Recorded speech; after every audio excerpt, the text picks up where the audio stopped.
What's good, y'all? It's your boy Sniper Kicks. Man, I got a special guest today. I talked about in my prior videos, and this is my little brother Brian that I talked about, the big reseller, the myth, the man, the legend right here, Brian. So a little background on him, man. Like I told you guys in my other videos, he has made a lot of money selling sneakers. You started selling back in 2014? 2012. He started selling back in 2012, and he's made over 2 million. Like around how much? I would say in the 8-year process, I would say probably 2.5, close to that, with $1 million coming within the last year and a half. Okay, so $2.5 million. Think about that, $2.5 million. So I got him, he's back from medical school, so I got him into a video real quick just to show my subscribers some of his processes because, you know, he's been doing it for a while.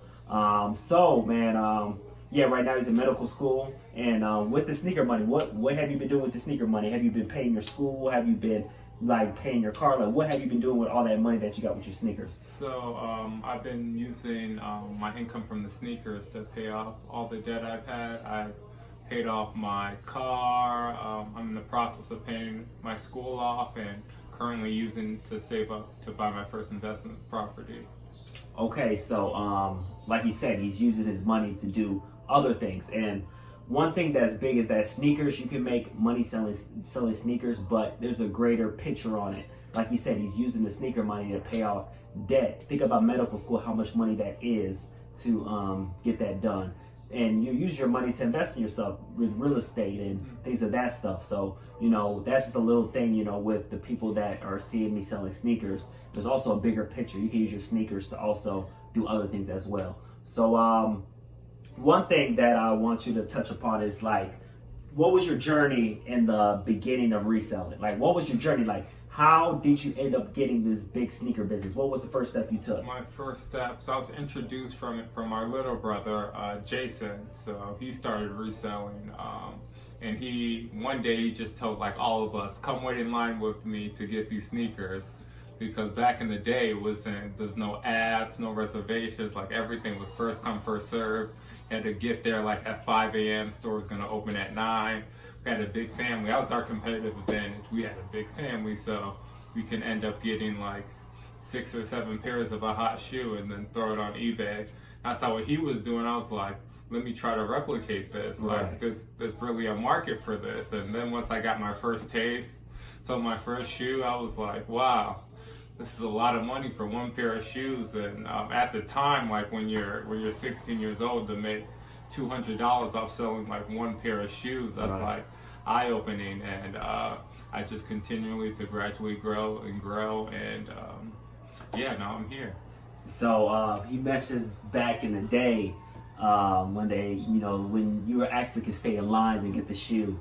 So, you know, I got a lot of subscribers that are young and a lot of followers that are young. But yeah, back in the day, it was like, man, the Jordan 11 Concourse 2011, there wasn't no reservations. Yeah. You just had to get up early in the morning, Yeah. get in line, have a competitive advantage, have people come with you and get the shoes.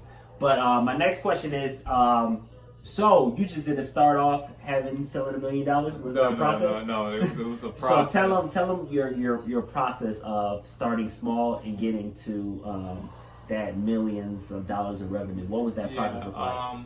So initially, it was super hard to get sneakers back in the day. So first I had to come up with a system where I can get at least enough sneakers to resell. So as I mentioned previously, like my competitive advantage was I had a lot of bodies, like I had a big family. Right. So I would try to go with them and get as many pairs as possible. And I knew like with sneakers, like myself as a customer, like when you're gonna buy sneakers from someone, you want to buy with someone who's reputable, then get customer service, they're gonna ship really quickly. Right. So I knew like starting off, I had to establish like my reputation to make sure people know when they buy from me, they're gonna get their shoes within 2 to 3 days. Right.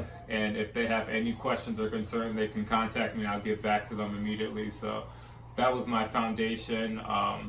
I didn't have that much capital to invest in shoes, but I know like the shoes that I would sell, I would make sure the customer had A+ experience. And yeah, from there, I just kept growing. Like once word got out that like I was a reputable sneaker, like more people kept coming because they knew I was good business. And then I had the chance to charge a premium once I once people found out I'm a reputable seller. And I didn't have to low cut people. Back in the day, that's how I started. I had to make sure I had the lowest price of every shoe so I can get that sale. But now it's like, now that people knew I was reputable, like I could charge that premium that top sellers could charge. Yeah, so that was good right there. So he said that it didn't start with him selling, millions of dollars of sneakers. It was started with him, selling one sneaker. He didn't have the capital. I got a lot of subscribers that don't have the capital that, to buy a whole bunch of sneakers like they see on my channel.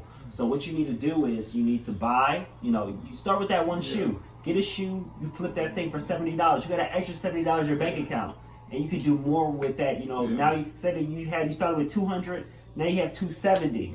And now you just build off that, and then soon you can get bigger and grow bigger. But you have to start small. A lot of people have the misconceptions like, man, all these resellers started big. They started selling hundreds of thousands of dollars. No, you got to start very small. And another thing that he said was that you need to be a reputable seller. You need to have people that have testimonies be like, oh man, this is a good seller. So more people will come back, because a lot of people make the mistake that, okay, I'm going to sell this person this shoe, but there's no there's no positivity to it. It's just you're just selling sneakers, but you need that positivity so more people can come and you can really grow your business, because reselling is a business. If you don't treat it like a business, there's gonna be guys like him that's gonna crush you and you won't be able to sell your shoes. So you need to build that foundation. Is gonna take some time. So your sneaker business now, I know it's big. So how do you continue to grow? Or are you stagnant, or are you still looking to grow? How do you continue to grow? I'm always looking to grow. As you mentioned previously, I'm in medical school, so time is not, I'm on a time crunch usually. So for me, it's about efficiency. So for me, like the connections I have with retailers within my area. So I buy mostly in the Washington, D.C. area. So I have a lot of connections there. So there's a big sneaker release, I need 20 pairs. I know exactly what locations I need to go to. So it's not like it's not an all-day process where I'm like driving here, check if you have a pair, oh no, we're sold out, go to this place, oh no, we're sold out. So yeah, for me it's all about efficiency, and since I've been doing it for so long, I kind of know like what my customers want, what kind of shoes like I need to list, what price point I can sell it at, and like where to get. I'm very knowledgeable about my location. I know which stores get each sneaker. As I mentioned previously, I know which stores to go to get the hot sneakers without it being a hassle or like a drain of my time. So to answer your question, I'm still growing. I'm just finding ways to be more efficient. I'm trying to do high volume, less hassle type sneakers. I'm just trying to have a more efficient, higher grossing business, but the efficiency is the key. So the efficiency, what he talks about. So when you get to a level like him, efficiency is so crucial, because he's selling like 300 plus shoes a month, right? So it's like you need to be efficient. So when you're starting off, you need to have a game plan. You need to figure out, you need to, like he said, he knows the people in his area, the retailers in his area. So he's able to know, okay, I got 20 orders here. I know exactly where I need to get to. So it's, in my previous video, it's all about relationships. Make those connections with those people in your surrounding area. Know your area. That's the main thing. Know your area, so you can definitely, get these shoes. Because if you're going blindsided with these sneakers all the time, it's like you're gonna be so disorganized. You're not gonna be able to get. If you get a high volume of orders, you won't be able to get them because you don't know your area. So you need to make connections. You got to know, your area, so you can be able to, to have a high value. Once you get bigger, when you get smaller, that's when you should make those connections and know your area, because that's when you can have growth. So you just end this off. I want you to discuss what are the 3 biggest tips you can give to people that want a big sneaker business and want to sell over 2 million. You said how much are you projected to sell this year? Close to 1 million, yeah, right? a little over 1 million if sales keep progressing the way they're progressing throughout the year. I think I can do well over 1 million this year. Wow, So, that's in 1 year. Yeah, it's a big milestone for me. So yeah, some tips I would give to people. Give them three. What's the three biggest tips you would give to a seller that's looking to have potentially make $1 million in a year or more than $1 million a year? What are the tips you give to them? I would say customer service. Give the best customer service possible to your customers. Second, you have to think outside the box because reselling is pretty competitive. Now with StockX, anybody can be a reseller. Anybody. It's not bad. There was barriers to entry when I started in 2012. It can't, not just any Joe Smo can just pop up. Not anybody who know. If you talk to anyone who collects sneakers or has a sneaker, they'll probably tell you they're a reseller too. Right. So you gotta think outside the box. As Nick was saying and I was saying, know your area. Knowing your area doesn't mean knowing the biggest mall in the area that's gonna get all the shoes. You know who else is thinking like that? Everybody else. You can't. You have to know the low key spots. You need to know those pockets. And number 3, I would say probably being organized with your business. Just making sure you have a grasp of what's going on. What orders need to be shipped out? That's the last tip I would give for you guys. Yeah. So just to wrap this up, the biggest thing that he said was that you have to treat this thing like a business if you want to sell. Like you said, 1 million. Yeah. Think about it, $1 million in a year. That's a lot of money. Yeah. So you got to be organized. You got to treat it like a business. A lot of people are not able to do what he's doing because they don't treat it like a business. You have to treat it like a business. Like he's talking about graphs and he's talking about seeing, how his sales are going. Exactly. Like you got to treat it like a business. Yeah. If you don't treat it like a business, you're not going to make over $1 million, doing it. So it's just, from those 3 tips he said is about, just treating this thing, like it's if in the corporate world you have a business, you got to treat it just like this.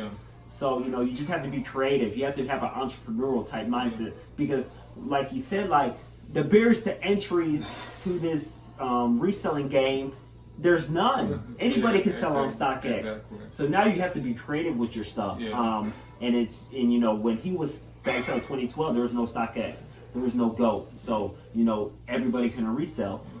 So I know I said end it, but I want to do one more thing. Give somebody one way that you were creative in selling sneakers. So I know I'm gonna get that question a lot with his videos. Like, oh man, how are you creative, man? How can you be creative? So I want you to give them one example of how you did something that was creative to sell your sneaker. I would say with me, I would see like a trend of what shoes everyone would go after, but there's also like a lower tier of shoe that was still popular. You can still get a good profit. I would say mostly with grade school, Jordan 13s, mostly any Jordan 13 colorway that are grade school sizes. I would see that those were like cash cows for me. So but I would try to target those and buy all those. And I would say StockX isn't the, people think that's the the stream of consciousness of the market, but that's not necessarily. It doesn't. Sometimes it lags with what the market is trending at. So you may go to StockX 1 month, the shoe is $130, and the next month is double in price. But because when you're in the field, you'll notice that like those shoes that are like $130 on StockX, you can't find them anywhere. Within those couple weeks, you'll notice like people are going to be flocking to StockX. Those prices are going to be gone, and then before you know it, like the price has doubled. So I would say like make sure you have your grasp on the market, know what shoes are starting to sell out. Like be in tune. Like I'm always checking. Like, oh, this shoe was you guys are out of stock at this shoe. Then I go to a different mall. Oh, you're out of stock at this shoe Right, too. right. Okay, that's signaling something that like this shoe is hard to get. So Right. when I find it, like I got to get it. And even Right. though it might not be selling on StockX for a lot yet, but Yeah. it's most likely coming where the price is going to increase because people have nowhere else to go to get it. Right. So yeah, just make sure you're in tune with your market and know like what's selling now and Right. what's sitting. Right, exactly. It is, man. I want to wrap this up because I know this video is getting a little bit, longer. But something he said that was really, eye-opening. Even me talking about it is like knowing the markets. He said something about, okay, I understand from how I'm selling that the Jordan 13 in grayscale side is a cash cow, and it's crazy because when that Jordan 13 Aurora Green came out, that was a shoe that I made so much money on. Like I made that's the shoe probably I made the most money I've made of this shoe of this year. And it's crazy that he's saying that is that he probably didn't even know I made that much money off that shoe. He just do like, okay, Jordan 13 the GS is a shoe that from the trends that will make money. So guys, man, I appreciate, man, my brother right here, sharing you guys some knowledge. Like I said, like this dude right here, he's in medical school, he's busy, he's doing a lot of things. So I hear a lot of times like, man, I can't sell because, I can't really do this because, I got my job. Like, come on, this man is in medical school. Like, medical school is crazy. It's crazy. So you're going to make an excuse if you really, some people say they want to do something, but they always got excuses. But come on, you can control your own time and be organized.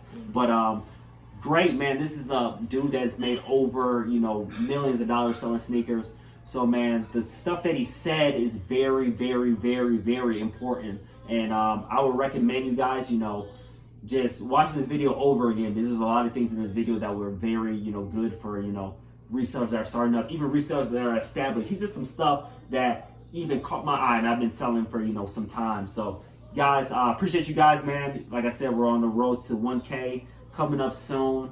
Man, the content in this video was very, very, very good. And it's, even it was good for me just talking to him one-on-one about, the sneakers and the markets and the trends and the organization and all that stuff. And guys, I appreciate you guys for watching, man. He's about to go. He's back to DC tomorrow. He's in a plane, in the morning. So I enjoyed him coming here. Of course, he bought, some sneakers from the local malls. And man, appreciate you guys, and we gonna get out. Peace out. Peace.